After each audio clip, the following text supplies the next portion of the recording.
All right, time for Media Watch now. James Creedon is here to tell us what is making a splash online and in the press. Good to see you, James. Likewise. Now let's get straight to the UK.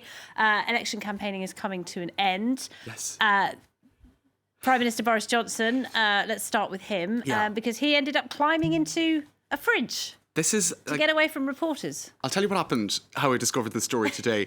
I saw a satirical headline first, and I thought, oh God, that's kind of funny, escaping interviews, because that's been a whole thing, right? He hasn't been doing ducking and diving those interviews, hasn't he? So a bit of a backstory for those who haven't been following so closely. The BBC's Andrew Neil eviscerated him, as they say in this headline here, over not showing up for an interview, which is sort of unprecedented.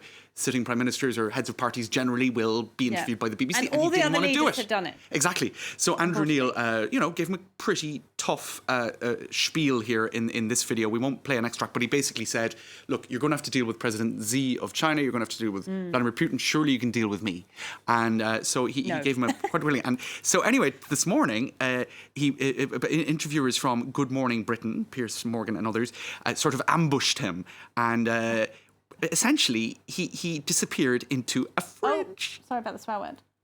So what happened? He disappeared. It was kind of crack of dawn stuff. Told him to...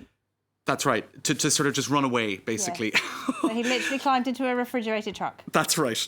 Which is just I don't know if those are the extraordinary. headlines you want on the last day of a political campaign. So just to point out, right, Boris Johnson hides in a fridge to avoid Piers Morgan interview, and the satirical headline, Boris Johnson hides in a fridge with the rest of the gammon. There's not much. Yeah, that's a bit mean. That's a low blow. But there's not much between the two, and so there you go. Burr, a bit cold in here, chaps, mumbled Boris to some other unappealing bags of ham. That was News Thump's take on things. But anyway, look, it's certainly, as you said, a headline he could probably do without 24 hours ahead. It's been a but really crazy if you're campaign. avoiding interviews all the time, perhaps it is also just sort of justice. That's something I thought. Yeah, okay. He's had a lot of run-ins with reporters throughout this campaign, hasn't he? That's it. All right, let's talk about something else. Over in Mexico, now protesters very angry about a kind of interpretation of a painting of one of the country's heroes. Well, here it is. Zapata. He was a revolutionary. He was Emiliano Zapata, and essentially this is how he has been depicted by artist Fabien Chirez, who is challenging the whole notion of or the whole issue of machismo, which is a problem in Mexico. And as one article here points out, discussing the work, he's challenging sexist culture through his paintings, and this isn't the only painting he's been using. By depicting men as feminine beings, he questions the toxic gender roles deeply ingrained in Mexican society, and vice versa. In any case, because of the sort of sacred nature of the memory of Zapata, some 200 protesters turned up, including his grandson, I believe, who criticised the painting as a denigration of this revolutionary. And they kind of got in a tussle with gay rights protesters who were also there. That's right. So it all kicked off, basically. It really kicked off, and you can see. It's a beautiful painting. It is a very finely rendered painting, and here it is in frame in a museum in Mexico City. Now, just to show you some other perspectives on this was one response to it. One has to understand the history of the liberation movements in Mexico. I disagree with them hitting or punishing people, but I don't disagree with their right to protest a painting they deem disrespectful to Zapata. But then the LGBTQ movement has the right to paint anything. Anyway, so that's one person who disagrees with those who were upset by the painting. It's certainly something that has polarised a lot of people in Mexico. Some saying, look, you're allowed to be offended. You don't have to go and beat people up. That's it. That's exactly it. Freedom of expression. Okay. Greta. Yeah.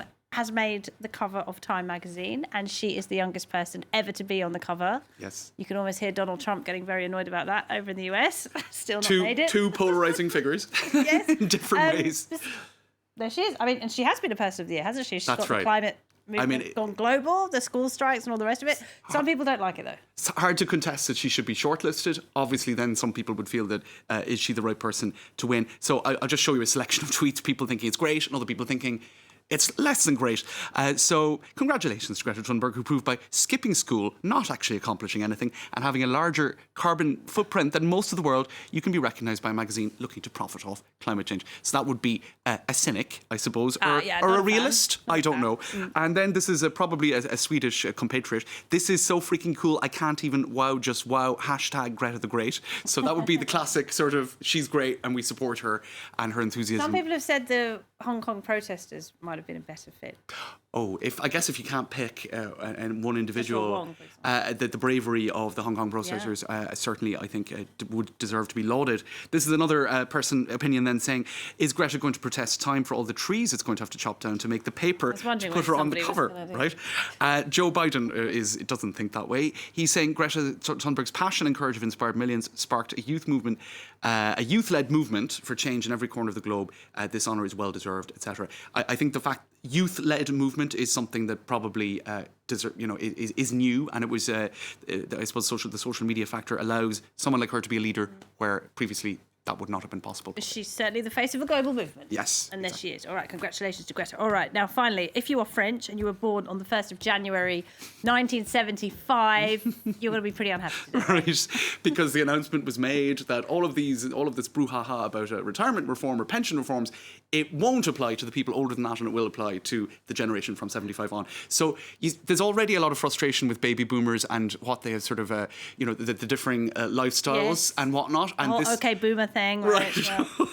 And so this is definitely going to add to that. This is one of the most followed satirical political accounts on Twitter here in France, Humour de droite. And it's a bit lefty. And so they're sort of pointing out the conversation that would go on between the government and everyone else. The government. So this retirement reform, and everyone else says, well, we don't want it. The government says, well, why don't we just apply it to the generation of 75 and under? And you have the generation of 75 and under saying, we're going to break bones and drink blood. In other words, we're so angry about this. So it's unlikely to quell the upset in the streets, but it did have some people referring to this OK Boomer meme, which has pitted Generation Z against baby boomers and others. In other words, a lack of understanding and a big divergence, perhaps, in terms of privileges and whatnot, quality of life between those It's kind of one of the only times in life you wish you were older. Yeah, I know. I guess. That's but it. Anyway, what can you do? All right, James, thank you very much indeed. Nest egg. Nest egg. James Creedon there.